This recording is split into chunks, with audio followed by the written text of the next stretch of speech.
सुना है एक दिन सबका मुकद्दर बदलता है। सुना है कि एक दिन सबका मुकद्दर बदलता है। ये और बात है कि फकीर झोली लिए घर से निकलता है। जरा सी रोशनी कम है तो कोई बात नहीं, जरा सी रोशनी कम हो तो कोई बात नहीं। क्या ये कम है कि चिराग आंधियों में भी जलता है। नमस्कार साथियों, संडे मोटिवेशन मंत्रा में आप सबका स्वागत है। और सुबह के 7 बजे ये कमाल की 4 लाइनों से आज का मोटिवेशन मंत्रा मैं शुरू कर रहा हूं। और आज का जो थीम हमारा मोटिवेशन मंत्रा का है वो पब्लिक स्पीकिंग ही है। क्या आपको पता है दुनिया में जो सबसे बड़ा डर है उसमें दूसरे नंबर पे पब्लिक स्पीकिंग यानी लोगों के सामने बोलने का डर है। मुझे लगातार लोग ये पूछते रहते हैं कि अच्छा ओरेटर कैसे बन सकते हैं और पब्लिक स्पीकिंग की कला क्या है। इससे पहले कि मैं इस बारे में बात करूं कि अच्छा स्पीकर कैसे बने, लोगों के सामने बोलने के भय से अपने आप को कैसे उबारें, बेहतर है कि ये जान लें कि पब्लिक स्पीकिंग का भय यानी डर होता क्यों है, इसके पीछे के कारण क्या हैं। क्योंकि कहा यह जाता है कि अगर आपका कम्युनिकेशन अच्छा है, आप लोगों के सामने अपनी बात रखने में नहीं हिचकिचाते हैं, तो आप जीवन के किसी भी एरिया में सफलता पा सकते हैं। तो आइए जानते हैं पब्लिक स्पीकिंग से जुड़ी कुछ महत्वपूर्ण बातें। तो होता यह है कि जब कभी भी कोई लोग लोगों के सामने बोलने का सोचते हैं तो उससे पहले ही उनके मन में एक डर पैदा हो जाता है। कुछ लोग पब्लिक को देखकर नर्वस हो जाते हैं। इसकी वजह से सार्वजनिक रूप से बोलने से बचते हैं। कई बार मंच पर पहुंचते ही हाथ पांव फूलने लगते हैं, कांपने लगते हैं और आवाज लड़खड़ाने लगती है।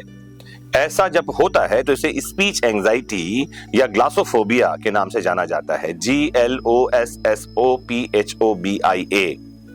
स्पीच एंजाइटी का डर इस कदर हावी हो जाता है कि लोग चाहकर भी मंच से बोल नहीं पाते हैं। हालांकि सही तैयारी और आत्मविश्वास के साथ इस पर काबू पाया जा सकता है।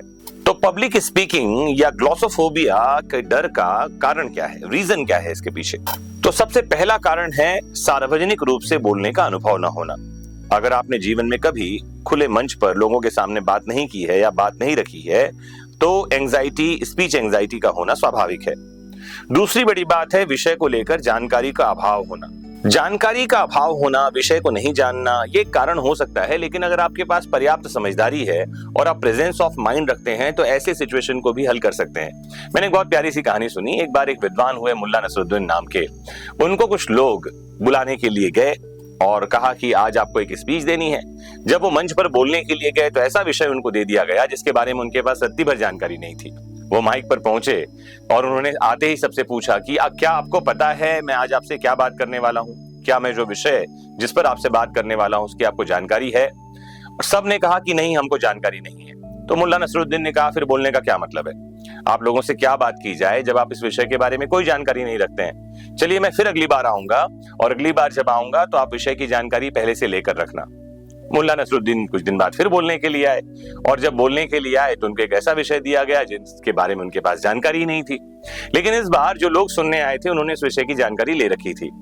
मुल्ला नसरुद्दीन ने माइक से आते ही पूछा, कहा क्या मैं जिस विषय के बारे में आज बात करने वाला हूं उसकी जानकारी आपको है? लोगों ने कहा हाँ, हमारे पास जानकारी है।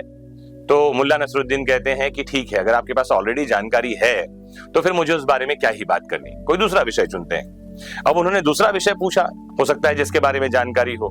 फिर माइक से पूछा कि क्या मैं जिस विषय के बारे में अब बोलने वाला हूं ये विषय ये रहा, कितने लोगों को इसके बारे में जानकारी है? कुछ लोगों ने हाथ उठाया और उन्होंने कहा कि अच्छा बाकी लोगों के पास जानकारी नहीं है, तो जिनको जानकारी है वो उनको बता दें।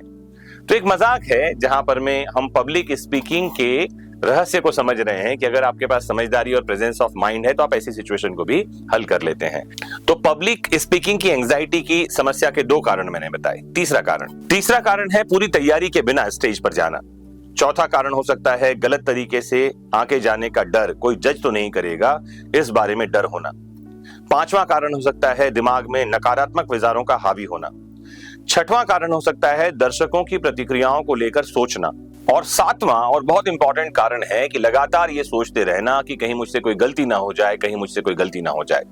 ये 7 कारण हैं जिसके कारण लोग पब्लिक स्पीकिंग से बचते हैं या पब्लिक स्पीकिंग करते समय घबराए हुए रहते हैं, हाथ पांव कांपते रहते हैं। इस समस्या का समाधान क्या है? आइए साइकोलॉजिकल रिसर्च के माध्यम से कुछ समाधान आप तक पहुंचाऊं। तो सबसे पहला टिप्स है अपने पसंदीदा स्पीकर के वीडियो को देखना। आप में से कई सारे लोग इस वीडियो को देख रहे हैं और मुझे लगातार ऐसे लोग मिलते रहते हैं जो ये बताते हैं कि सर, आपके वीडियोस को देखकर ही हम सीख रहे हैं। बहुत बढ़िया। अगर आपको कोई और भी लोग लगते हैं कि ये बहुत बढ़िया बोलते हैं तो उनके वीडियोस को देखकर सीखें।